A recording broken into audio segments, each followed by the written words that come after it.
জি ভাই। অনুরোধ তো হয়নি একজন রেডি হয়েছে? হ্যাঁ রেডি। হ্যাঁ রেডি ওকে। বিসমিল্লাহির রহমানির রহিম।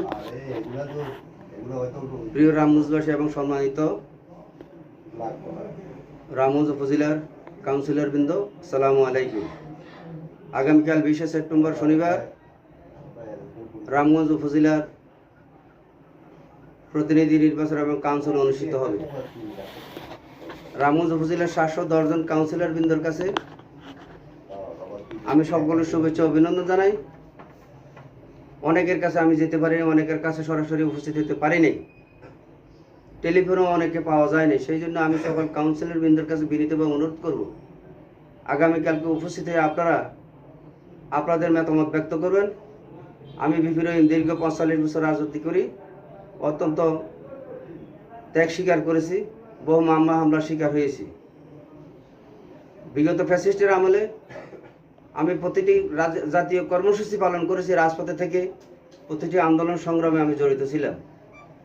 সেই জন্য আমি রামগঞ্জের 710 জন কাউন্সিলর বৃন্দের কাছে আমার বিনীতভাবে অনুরোধ থাকবে, যদি এই দলের জন্য আমার দীর্ঘ রাজনীতি জীবনে যে ত্যাগ স্বীকার করেছি, আপনারা আপনাদের মূল্যবান ভোট দিয়ে, আমি আশা করি আমার মার্কা হলো দেওয়ালগড়ি মার্কা প্রতীকে ভোট দিয়ে আপনারা আপনাদের কাঙ্ক্ষিত প্রার্থীকে বিজয় লাভ করে এসে আমি প্রত্যাশা করি।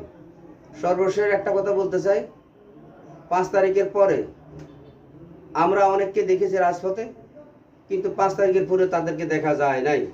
আমি আশা করি আমাদের কাউন্সিলর বৃন্দটার সিদ্ধান্ত নিতে ওনাদের বিবেকের কাছে আমি শুধুমাত্র দায়িত্ব দিই, ওনাদের বিবেকের কাছে ওনার বিচারের ভার দিয়ে আমি এইটুকু বলবো, রাজনীতির জন্য, সংগঠনের জন্য, দলকে শক্তিশালী করার জন্য আমি দীর্ঘদিন যে পরিশ্রম করেছি, আমি আশা করি এই পরিশ্রমের আমি আমার ভোটারদের কাছে এবং কাউন্সিলর বৃন্দের কাছে আমার দেওয়ালগড়ি প্রতীকে ভোট দেবে, এটাই আমার সবচেয়ে প্রত্যাশা। আমি শুধু বিএনপির জন্য দীর্ঘ রাজনীতি করেছি, বিএনপির জন্য আমার জীবনটা আমি বিসর্জন দিয়েছি। আগামীকালকে এই কাউন্সিলে আমাদের বহু কাঙ্ক্ষিত কাউন্সিল, রামগঞ্জের জনগণ উৎসব মুখর পরিবেশে আগামীকাল কাউন্সিলে অনুষ্ঠিত হবে, জাতীয় এবং জেলা নেতৃবৃন্দ আসবে। আমরা আশা করি এই কাউন্সিল সুষ্ঠু ও নিরপেক্ষভাবে অনুষ্ঠিত হবে এবং আমরা চাই যে নিরপেক্ষ কাউন্সিলের মাধ্যমে কাউন্সিলর তাদের নিরপেক্ষ মতামত ব্যক্ত করবে, এটাই তাদের কাছে আমাদের প্রত্যাশা থাকলো। খোদা হাফেজ, বাংলাদেশ জিন্দাবাদ, শহীদ জি অমর দেশ নেত্রী বেগম খালেদা জিন্দাবাদ, তারেক রহমান জিন্দাবাদ।